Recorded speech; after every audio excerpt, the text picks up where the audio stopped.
أعوذ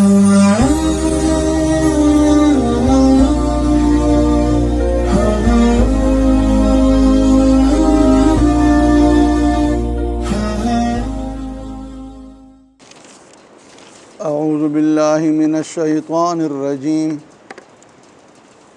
بسم الله الرحمن الرحيم ولو أن أهل القرى آمنوا واتقوا لفتحنا عليهم بركات من السماء والأرض ولكن كذبوا فأخذناهم بما كانوا يكسبون أفأمن أهل القرى أن يأتيهم بأسنا بياتا وهم نائمون أوأمن أهل القرى أن يأتيهم بأسنا ضحى وهم يلعبون أفأمنوا مكر الله فلا يأمن مكر الله إلا القوم الخاسرون سبحانك لا علم لنا إلا ما علمتنا إنك أنت العليم الحكيم. د دین اړوان دی آیت مبارک کې الله فرمایل چې هر کله مونږ یو خاریه ته یو بسته ته پیغمبر راولیږو د هغه خاریه د خلکو د رهنمایي د پاره هغه پیغمبر وته په خپل مهنت مشقت سره پنی غلار راتو باندې دعوت ول ورکیا او نی غیر لارې تیرابلی د الله عبادت تیرابلی د خپل نبوت د پاره معجزات متخکار کی هر قسمه اغا دلیل او برهان و ته پیغمبر د الله د توحید بیانم کی خو بیام چې کم دی اغا خلق ایمان قبلینا او د پیغمبر خبره منینا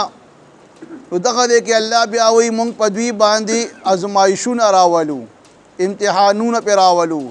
اندرونی او بیرونی تکالیفونه مصیبتونه لوګو تندا قحط زلزلې طوفانونه بیماری وغیرہ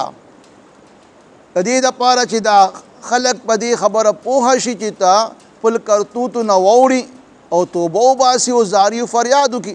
الله به بیا چې کم دی هدایت نصیب کړي خو که په فرض حال په دغه باندې وي پنی غلط ترانه نو بیا الله موږ دې ته بیا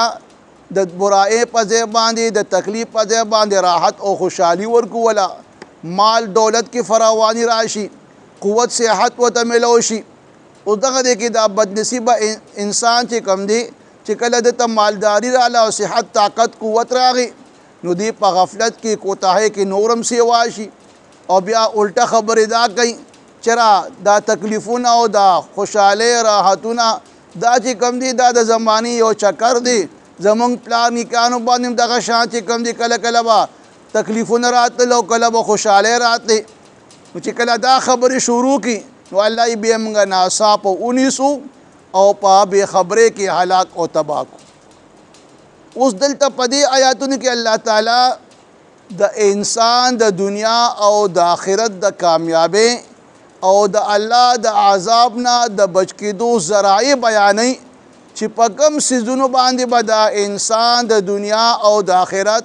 کامیابی حاصلوي او په کوم باندې به د الله د عذاب نه بچ کېږي نو الله اوس د هغې ذکر کوي چې ولو ان اهل القرى آمنوا واتقوا که چېرې دا خاریه دا خلق خاریه که وړه وي او که غټه وي پای کې که لږ خلق وي او که ډېر خلق وي نو که دا خلق د دو خبرو مالکان شو ومني آمنو چې ایمان وروړي الله ومني یو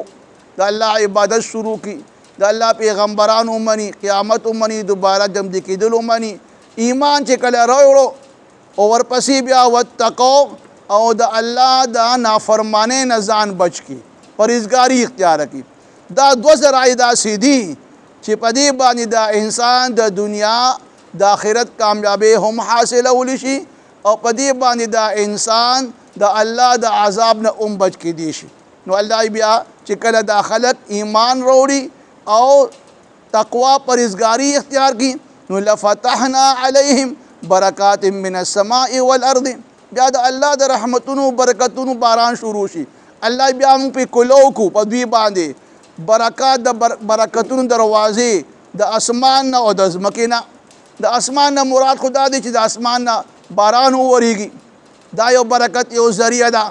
او بیا چې کوم دی یو دروازه ده. او د ځمکې چې کوم دی برکت نه مراد دا دی چې ځمکه چې کوم دی هغه زرغونه شي، شینوالی پکې پیدا شي، غله پکې پیدا شي، میوې پکې پیدا شي. دا قسمه چې کوم دی د خلقو ته الله تعالی د برکت هغه دروازې د اسمان او د ځمکې نه کولو کی.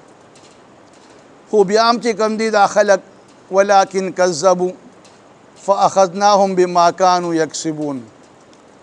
بیا هم زیاتر خلق چې کوم دی ایمان نه قبلای، تقوا پرهیزګاری نه اختیاري. نو چې کله تقوا او پرهیزګاری نه اختیاري نو الله فاخذناهم بما كانوا یکسبون. بس بیا الله بیا موږ دوی اونیسو په سبب د هغې چې کم دوی کم کسب کولو. اوس دلته د انسان د کامیابی باره کې الله فرمایل چې آمنو واتقوا. یو حدیث قدسی دی، الله فرمای اے ابن آدم ته د خپل زړه چې کم دی زما عبادت ته فارغه کا، نو زه به ستا د زړه د غنا نه ډک کما، ستا فقر او ستا محتاجي به ختم کم. او کفر کتا چې کم دی د زړه چې کم دی زما عبادت ته فارغه نه کو، نو زه به بیا ستا د زړه چې کم دی په فکرونو کې پریشانو نه ډک کما، او ستا چې کم دی هغه محتاجي به بیا ختم نشي، یا همیشه د پاره به چې کم دی محتاج او فکرمند به. لہذا دا خبره چې انسان څومره الله ته نږدې کېږي دومره د الله د رحمتونو مستحق ګرځي، څومره د الله نه لرې کېږي دومره چې کم دی د الله د قهر او د غضب چې کم دی مستحق ګرځي. اوس د برکات دا د برکت نوته دی او د برکت لفظي معنی ویلی شي زیاتې ته. په دې کې بیا علما چې په دې کې د تقدس مفهوم پاکوالی پکې زیات دی، چې دغه مقدس ته کم دی هغه پاکوالی په مختلف انواع مختلف نوعونو قسمونو کې دي.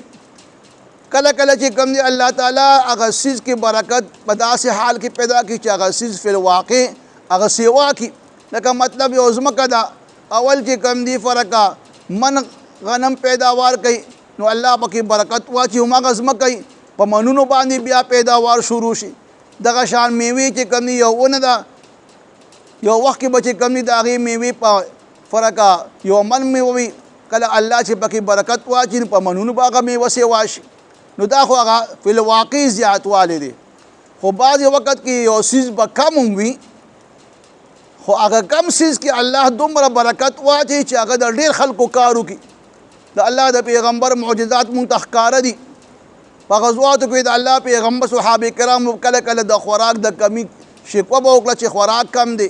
د الله پیغمبر فرمایي چې تاسو کم خوراک در سره لګونتې هغه راغونډ کې دسترخوان باندې بیا هغه لګونتې خوراک کجوري مجوري واچولې چې هغه به صرف د یو څو کسانو کېدل. د الله پیغمبر به دعا وغوښتله او هغه لګونتې خوراک به بیا په زرګونو کسانو خوړه. د اوبو به چې کم دی شکایت راغی چې اوبه نشته. د الله پیغمبر فرمایل چې تاسو لوښي کوم اوبه دي هغه ټول راغونډې کړئ او بیا به په هغې کې خپل ګوتې مبارک ور دنده کړي او د هغې نه به د اوبو چینې جاري شولې او بیا به چې کم دی هغه لږې غونتې اوبه چې د یو دوه درې کسانو لپاره به کافي وي، هغه بیا په زرګونو صحابه کرام د هغې اوبه څښلي دي او خپل ځناور له هم ورکړي دي. نو د لږ څیز کې الله بیا دغه شان برکت واچي، هغه لږ غونتې خوراک هغه د ډېر خلکو دپاره کافي او شافي وګرځي. دغه شان چې کم دی په اوقاتو کې الله تعالی برکات اچوي. کله کله به یو کار چې کم دی یو سړی چې کم دی د یو کار به د 10 غنټو وي، نو الله چې کم دی هغه کار ول په یو غنټه کې وکړي. الله د هغه په یو غنټه کې برکت واچي. او دا موږ ته د خپل اسلافو نه دا خبره ښکاره شوې ده چې څنګه څومره محدثین دي مفسرین دي، هغوی که تاسو د هغې تاریخ وګورئ د هر یو محدث او د هر یو مفسر چې هغوی به چې کم دی تصانیف چې کم دی لیکل به هم کول، درس و تدریس به هم کول، مریدان براتل بیعت به هم کولو، فتوی به هم خلکو له ورکولې، او بیا هم چې کم دی په لږ ټایم کې به چې کم دی هغوی دومره کار کولو چې سړی ورته حیران دریان شي چې یاره دې خوا دومره ویلي تصانیف او ویلي تفسیرونه لیکله، دومره د احادیث شرح لیکله، او بیا د هغې عبادت چې کم دی هغې ته سړي وګوري ناشنا عبادت، لیکن الله د هغې په برکاتو کې اوقاتو کې برکات اچولی وو. نو چې کله الله تعالی په یو څیز کې برکت اچوي نو هغه څیز کې الله تعالی په لږ څیز وي الله پکې هغه څیز مقدار سیوا کوي. خو دا عله کېږي چې ایمان او تقوا وي، چې دا دواړه خبرې کله مفقود شوي نو غور بیا برکت ختم شي. او د هغې اوس مشاهده زنګه مخکې ده چې پخوا څومره به چې کم دی د یو پټي باندې به چې کم دی یو من غنم به وشو نو هغه ټول خاندان په هغې باندې مړېده به. اوس هماغه پټې دی او په منونو غنم کېږي او یو کور چې کم دی په هغې باندې مړېږي نه، ولې برکت ته ختم شو. دغه شان چې کم دی کارونو ته وګورئ، پخوا به یو کس یو کار کولو یوازې به کولو، الله به هغه کار پوره کړ. اوس په سوونو خلک لګیا دي کارونه کوي لیکن هغه کار هغه شان نه کېږي. هر سړی چې کم دی که مزدور کار دی هم پریشانه دی، که کروڑپتی دی هغه هم پریشانه دی، که څوک په محلاتو بنګلو کې اوسېږي هغه هم پریشانه دی. ولې هغه برکت ختم شو. او برکت ختمېدو وجه څه ده؟ هغه د ایمان او تقوا کې کمی راغلی دی، لهذا الله د دې څیزونه هغه برکت اوچت کړی دی. ورپسې بیا الله تعالی تنبیه او خبرداری د بندګانو ته ورکوي چې آیا افامن اهل القرى، آیا بې فکره دي د خاري د خلک د دې خبرې نه چې مونږ به ایمان نه راوړو، مونږ به تقوا نه کوو، مونږ به د الله نافرماني کوو او مونږ به په مزو او په عیش و عشت کې یو. الله دې ته د الله د عذاب اړو فکر نشته. نو الله افامن اهل القرى، آیا بې فکره دي د خاري د خلک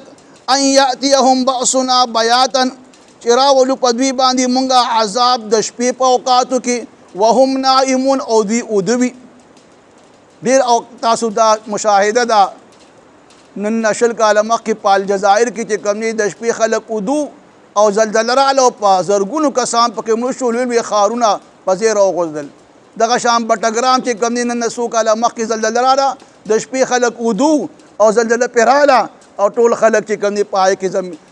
مړه شو او عمارتونه یې زمین بوش شو. نو د الله عذابونه غورې سم نه دي، غورې د هغې نه بې فکره کېدل پکار نه دي. هر وخت چې کوم دی انسان سره یره پکار ده. امام ابو حنیفه رحمه الله او بزرگان دین دا فرمای چې دا ایمان چې کوم دی دا د خوف او د امید درمیان خبره ده. مسلمان به هر وخت د الله نه یریدونکی وي، د الله د ګرفت نه، خو د الله رحمت نه به چې کوم دی نا امیده کېږي نه، د الله د رحمت به امیدوار هم وي. د الله د پیغمبر نه چا تپوس وکړو چې لوی لوی ګناهونه څه دي؟ وی فرمایل چې لومبنۍ لویه ګناه خو الله له شریک ګرځول دي. دویم ګناه چې کوم دی د الله د رحمت نه نا امیده کېدل دي. او دریم چې کوم دی د الله د خفیه تدبیر نه بې فکره کېدل دي. چې سړی د الله د خفیه تدبیر نه چې الله هغه ذات دی چې هغه خفیه تدبیر کوونکی ذات دی او دی د هغې نه بلکل بې فکره دی او بلکل د هغې ورسره غم شته نه. نو دا درې غټ غټ ګناهونه دي. مسلمان به چې کوم دی د الله د ګرفت نه د الله د پکړ نه یریږي هم، خو د الله رحمت امیدوار به هم وي. خو اوس دا نه چې یو سړی چې کوم دی د الله د رحمت نه ناامیده شو نو بیا هم خبره نه ده.